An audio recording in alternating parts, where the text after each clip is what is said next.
पाकिस्तान एक ज़राई मुल्क होने के नाते इसमें मौजूद बहुत सारे लोगों का ज़रिए मुआश सिर्फ़ और सिर्फ ज़राअत पर होता है।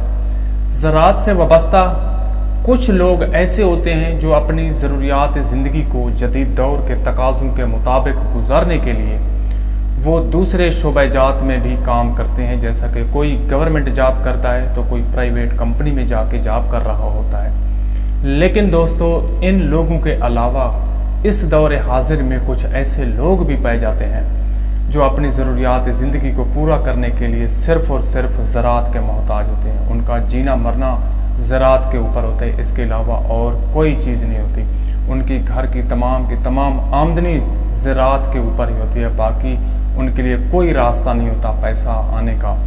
तो दोस्तों, ये ऐसे लोग होते हैं जो अगर इनकी फसल अच्छी बन जाती है तो ये खुशहाल हो जाते हैं, अगर इनकी फसल नाकाम हो जाती है तो ये सब्र का दामन थाम लेते हैं। इन लोगों को फैमिली जो है ना फार्मर कहा जाता है, ख़ानदानी काश्तकार कहा जाता है। ये वो लोग हैं जिनके जवान बच्चे, बूढ़े और मर्द और औरतें सब जाके खेती बाड़ी करते हैं, सब जाके अपने खेतों में मसरूफ़ होते हैं। और इन लोगों के पास जो ज़राई ज़मीन मलकियत होती है वो 1 एकड़ से लेकर कोई हज़ारों एकड़ तक होती है। लेकिन इनमें बहुत सारे लोग ऐसे हैं जिनके पास ज़राई रकबा सिर्फ़ और सिर्फ 10 से 12 एकड़ से भी कम होता है, और फिर वो अपनी ज़रूरियात ज़िंदगी को पूरा करने के लिए दूसरे लोगों की ज़मीनों को ठेका पर ले लेते हैं। इसके साथ साथ वो फिर छोटे पैमाने पर गाय, भैंस, बकरियां, भेड़ें वगैरह ये भी रख लेते हैं ताकि ज़िंदगी के कुछ ज़रूरियात इनसे पूरी हो सकें, और फिर वो अपने जानवरों का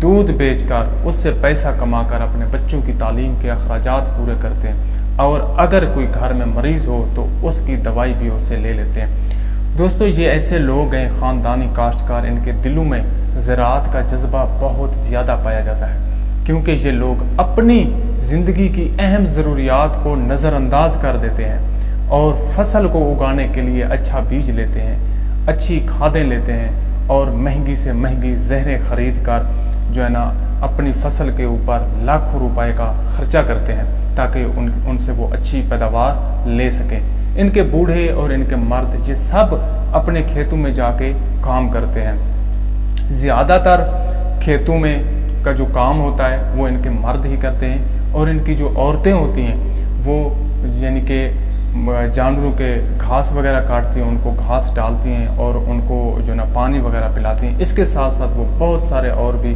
काम करती हैं, अपनी फसलों से गोडी वगैरह करती हैं, जड़ी बूटियों को ख़त्म करती हैं। इस तरह उनका भी एक अहम रोल होता है ख़ानदानी काश्तकार में। और तालिब इल्म, बच्चे और जवान अपनी पढ़ाई के साथ साथ वो खेतों में अपने वालिदैन का साथ देते हैं, और जो इनके सरबराह होते हैं वो ज़्यादातर यानी जो इनके बूढ़े होते हैं वो ज़्यादातर खेतों की देखभाल करते हैं। बाकी मर्द अफराद सब उनके साथ साथ खेतों में जाकर काम करते हैं, औरतें भी इनके साथ जाके काम करती हैं। ये ऐसे लोग हैं, ये एक माशरे की तरक्की में भी अहम किरदार अदा करते हैं। कैसे? क्योंकि ये अपनी ज़रूरियात के लिए मुख्तलिफ़ किस्म के फल और मुख्तलिफ़ किस्म की सब्ज़ियात तो उगाते ही हैं, लेकिन माशरे में बढ़ती हुई आबादी के खुराक के मसाइल को भी ये लोग हल करते हैं, उनको खुराक भी ये प्रोवाइड करते हैं। दोस्तों, इसके साथ साथ इनके अंदर एक इतना शौक़ होता है कि वो अपने रकबों के किनारों पर और अपने रकबों में जो खाले होते हैं उनके किनारों पर मुख्तलिफ़ अक़साम के दरख्त लगाते हैं, जिनका मकसद ये होता है कि उनसे साया लिया जाए, जब वो बड़े हो जाए उनसे लकड़ी ली जाए, जब ज़रूरत पड़े तो उनको बेचकर पैसा कमाया जाए। और फिर जिन इलाके जात में ये बहुत ज़्यादा दरख्त होते हैं उस इलाके की फ़िज़ा खुशगवार बन जाती है, उस इलाके में आलूदगी ख़त्म हो जाती है, और कम आलूदगी वाली फ़िज़ा में, खुशगवार फ़िज़ा में रहने वाले लोग सेहतमंद, तंदुरुस्त व तवाना होते हैं। तो दोस्तों, ये थी ख़ानदानी काश्तकारों की कहानी, एक फैमिली फार्मर्स की कहानी कि वो कितना शिद्दत के साथ अपने बच्चों के साथ, अपने औरतों के साथ, अपने बूढ़ों के साथ सुबह शाम ज़राअत के ऊपर वक्त देते हैं। सुबह शाम वो मुख्तलिफ़ किस्म की फसलें उगाते हैं, मुख्तलिफ़ किस्म के जानवर रखते हैं और मुख्तलिफ़ किस्म के वो फल भी उगा लेते हैं जिनको मार्केट में बेचा जाता है। और फिर ये अपने साथ साथ दूसरे बहुत सारे लोगों की भी ज़रूरियात को ये पूरा करते हैं। यानी ये ऐसे लोग हैं जिनका पाकिस्तान में اور پاکستان کی ترقی میں ایک بہت ہی بڑا اہم کردار سمجھا جاتا ہے۔ شکریہ۔